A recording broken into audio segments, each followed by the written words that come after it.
What's up, YouTube? Drew here, and today we're gonna put new tie rods. Finally, I ordered these when COVID started a year ago. Finally putting new tie rods in the 1950 Chevy. Now, the front suspension in this car was made from 1949 to 1954, and it continued in the Corvette till like 62. Differences being there's some brass bushings in the sedans where the Corvette would have had needle bearings for a little bit more responsive handling. But nevertheless, the front end in this car is awesome. The only thing that's not so awesome about it is it does not have power steering, but we're working on that. And it's not just pressing in rubber bushings when something goes bad. There's, brass and reaming and all that jazz. But the thing handles great. Throwing it through corners is a blast, especially with it lowered about 4 inches. But it's wobbly. Actually, I named the car Lucy or Lucille many years ago because of how wobbly it is. So today we are putting...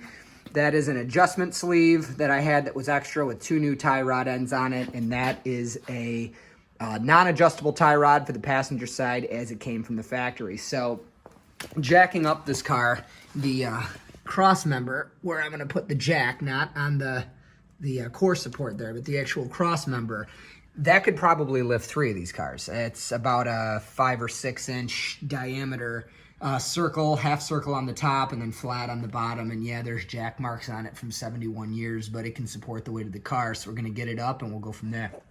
This is a pretty easy job. I got the car jacked up. She hasn't been this high since the carburetor had a little problem, flooded, and left me stranded, and I had to have it towed.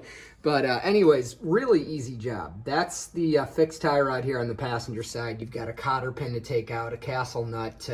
What I do is I take them off, flip them upside down, put them back on with just like 1 thread turn of the stud down into it, and then whack it with my brass hammer to get it off, being careful not to bend anything.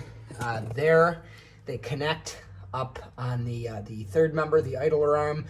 I'm going to use a pickle fork there just because the last thing I want to do is damage that. I got a video. I'll put a link in the description for how I rebuilt that without all the right tools. And then there on the driver's side is the adjustable one. And once I have them out, I'll show you how I'm going to try to get close on the alignment, which I also have a video from years ago on the toe-in. Basically, I said in the video, which will also be in the description here, hey, this will get you through to an alignment shop. Well, I haven't touched this alignment since, and as you can see, my tires are wearing perfectly evenly. So it's actually a really good video. I just wish I could go back and delete my comment about it not being a permanent solution, because it is. I also have a video for how to do caster and camber on these old suspensions, which will also be in the description. Okay, welcome to one of my favorite places underneath my 50 Chevy. All 4 of these ends here are loose. I'm going to drop them out and show you guys what the problem was and how I hope to get the alignment close and maybe not have to fuss with it today. Okay, so now we're in my basement, and I'm a little bit disappointed and a little bit annoyed. I'd have spent $300 on one of these, or whatever it took to get an original Chevy one, or one from Moog, one that was made in America to American standards, if they still exist, whatever. If that offends people, sorry. But this is clearly an overseas lowest bidder type part, and they don't take safety seriously at all. I've been working on cars for 20 years, and I've never seen a tie rod that uses anything other than a lock pin through a castle nut. Now, if you have, if there's manufacturers doing it that way now, reach out in the comments and I'll apologize. But every car I've ever seen, and I own a car dealership, has had a lock nut, a castle nut with a pin to stop it from backing off. If this nut here comes off, people die. It's how the front wheel doesn't do that or that and steer the car into possibly oncoming traffic or a tree. This manufacturer had what's called a nylock nut, so it's a nut, and on the top there's a little crimped part that holds a nylon washer smaller than the diameter of the threads to stop it from backing off. With my family in the car and other people's family in the oncoming lane, I don't find that sufficient. I'm not a better engineer than the people who made this, because I'm not an engineer at all, but the engineers at Chevrolet and every Honda and Toyota and Mazda and whatever else we sell at the dealership, those are better engineers, and the right way to do this is to have a hole here. So I used my punch, made that little mark, and I'm going to drill it out to the size that fits a cotter pin and do this the right way. So right off the bat, it's easy to see that the old solid is a little bit taller, a little bit longer than the new one. And obviously the adjustable ones are adjustable, so that's a moot point. But what I did here is I measured their total with a tape measure, a little bit crude. I measured their total combined lengths, both the old ones and both the new ones, and made them the same. So that's going to put that center link, where the idler arm actually moves these guys back and forth, that's going to set that off a little bit.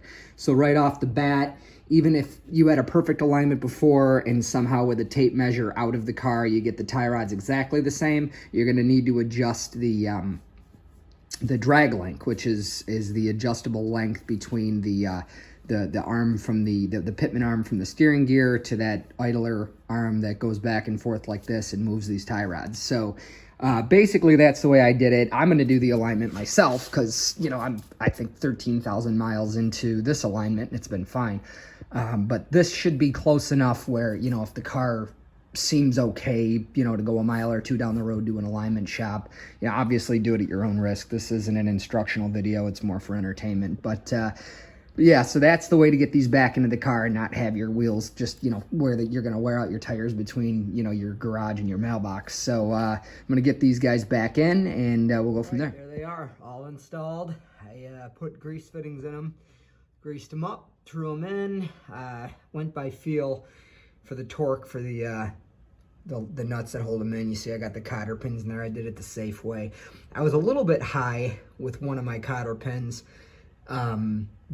That outer one there, the cotter pin's more or less on top of the castle nut than in one of the grooves, but it'll still do its job and stop the you know, that nut from coming off. And again, that could kill somebody. So if you're watching this video just out of entertainment purposes and you have a completely different car and you get a front end part that should have a cotter pin and doesn't, man, I hope you do the right thing and, you know, grind that little flat spot on it, punch it, drill a hole in it, and use a cotter pin.